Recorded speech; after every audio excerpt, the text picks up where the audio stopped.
সদস্য পলাতক হয়েছে, এমনকি বাইতুল মোকাররমের জাতীয় মসজিদের খতিব পর্যন্ত পালায়েছে। এই সরকার দেশটাকে কি বানাতে চেয়েছিল আপনারা নিশ্চয় অবগত হয়েছেন। এ দেশ এখনও সংস্কার মুক্ত হয়নি, পূর্ণ মাত্রায় সংস্কার মুক্ত করতে হবে এবং 5 দফা দাবি আদায়ের মাধ্যমে তারপরে নির্বাচনের বিষয়টি পরে আসবে।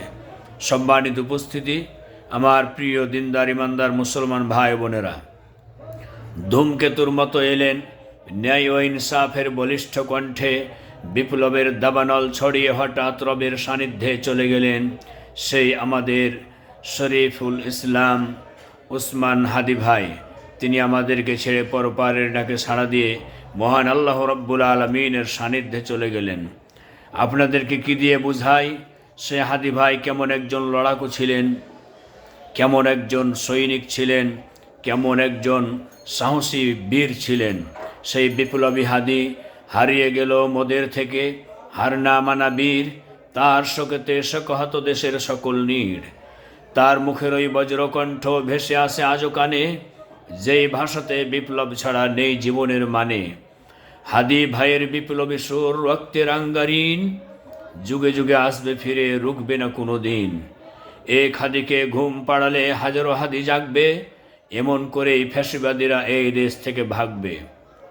আমাদের এই মনের ঘরে রইবে সদা তুমি, তোমার মতো সাহসী বীর ভুলবে না এই ভূমি কখনোই।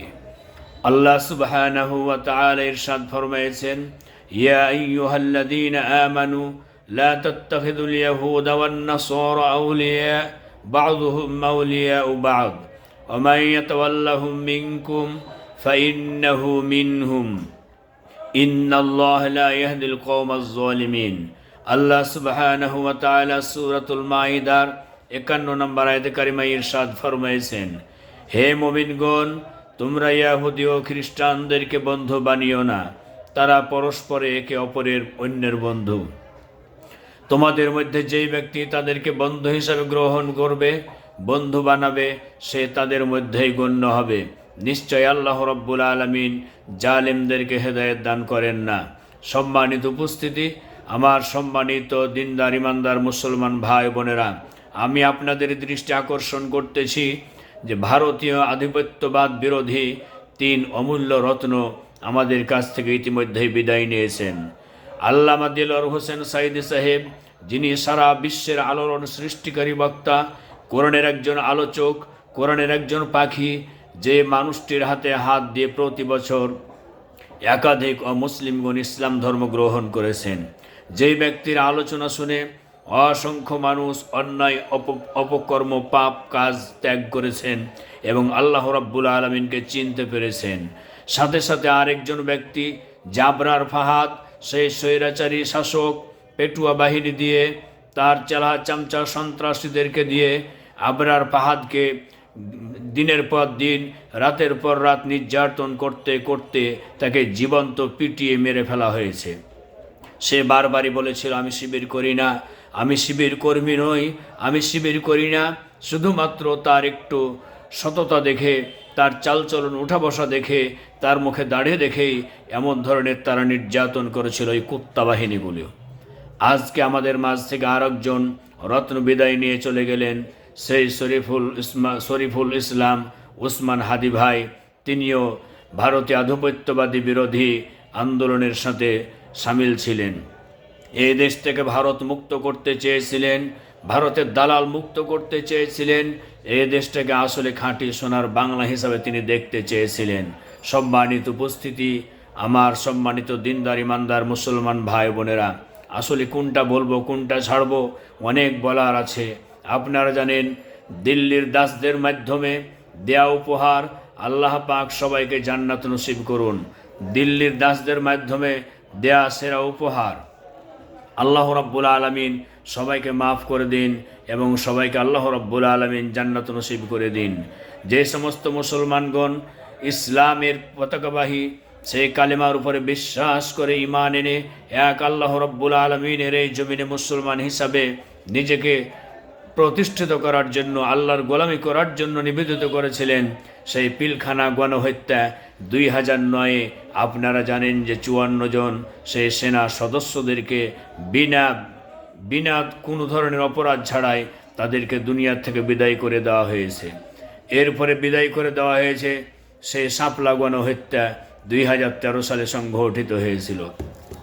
আপনারা জানেন সেই শাপলা গণহত্যায় কেমন করে মুসলমানদের উপর জুলুম নির্যাতন করেছিল, আলেম ওলামাদেরকে লাথি মেরেছিল, আলেম ওলামাদেরকে দুনিয়ার থেকে রাতের অন্ধকার বিদায় করে দিয়ে তাদেরকে বিদায় করে দেওয়া হয়েছে এবং কতক মায়ের কোলকে খালি করা হয়েছে, কত নারীকে বিধবা করা হয়েছে, কত মায়ের কোল খালি করে দেওয়া হয়েছে, কত মা আজও কাঁদে।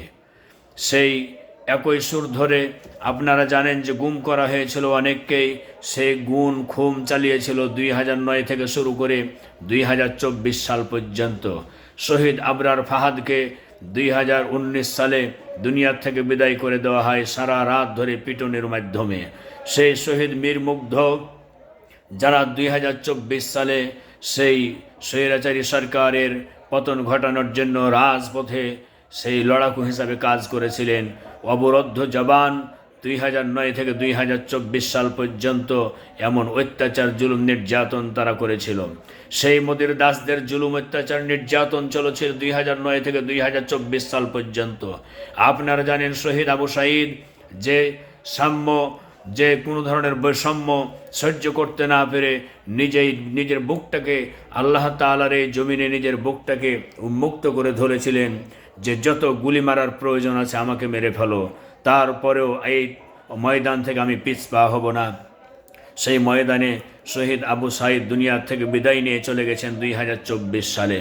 এরপরে আমি তো ভীষণভাবে প্রত্যাশা করি কোনো একটা বিপ্লবের কোনো একটা কিছুর, যার বক্তব্যই ছিল সেই উসমান হাদি ভাইয়ের। সেই শহীদ উসমান হাদি ভাইকে 2025 সালে শহীদ করে দেওয়া হলো। সম্মানিত উপস্থিতি, আমার প্রিয় মুসলমান ভাই বোনেরা, বাংলাদেশের 18 কোটি মানুষকে তাদের দৃষ্টি আকর্ষণ করতেছি। আর কত আমরা রক্ত দেখব, আর কত রক্ত দেখব, আর কত মায়ের কোল খালি হবে। উসমান হাদি ভাই আর নেই। যা বললেন ডক্টর শফিকুর রহমান সাহেব যে উসমান হাদি ছিলেন একজন সাচ্চা দেশপ্রেমিক, ডক্টর শফিকুর রহমান সাহেব তিনি এই মন্তব্য করেছেন। আপনারা নিশ্চয়ই জানেন যে উসমান হাদি সম্পর্কে আমাদের বর্তমান সরকারের অন্তর্বর্তীকালীন সরকার প্রধান উপদেষ্টা ডক্টর মোহাম্মদ ইউনুস সাহেব বলেছেন যে উসমান হাদি তুমি আমাদের বুকের ভেতরে আছো, তুমি আমাদের বুকের ভেতরে আছো, তুমি আমাদের বুকের ভেতরেই থাকবে। সম্মানিত উপস্থিতি, আমার প্রিয় ভাইয়েরা, সারা বাংলাদেশের 18 কোটি মুসলমান, সারা বাংলাদেশের 18 কোটি মানুষের দৃষ্টি আকর্ষণ করতেছি যে আল্লাহ রব্বুল আলমিনের অশেষ মেহেরবানিতে আলহামদুলিল্লাহ কট খেয়েছে। উসমান হাদির মৃত্যুতে আলহামদুলিল্লাহ লিখে ফেসবুকে পোস্ট করেছিল এক শয়তান। উসমান হাদির মৃত্যুতে খুশি হয়ে আলহামদুলিল্লাহ লিখে ফেসবুকে পোস্ট করায় আওয়ামী লীগ কর্মী গ্রেপ্তার করা হয়েছে। সম্মানিত উপস্থিতি, আমার প্রিয় ভাইয়েরা, আপনারা ইতিমধ্যে লক্ষ্য করেছেন লাখো লাখো জনতার মানুষের ঢল, সেই লাখো লাখো মানুষের জনতার ঢলে সেই হাদি ভাইয়ের জীবনের শেষ সলাৎ জানাজার সলাতে অনুষ্ঠিত হয়েছিল, যেখানে লাখো লাখো মানুষের ঢল আপনারা ইতিমধ্যে লক্ষ্য করেছেন।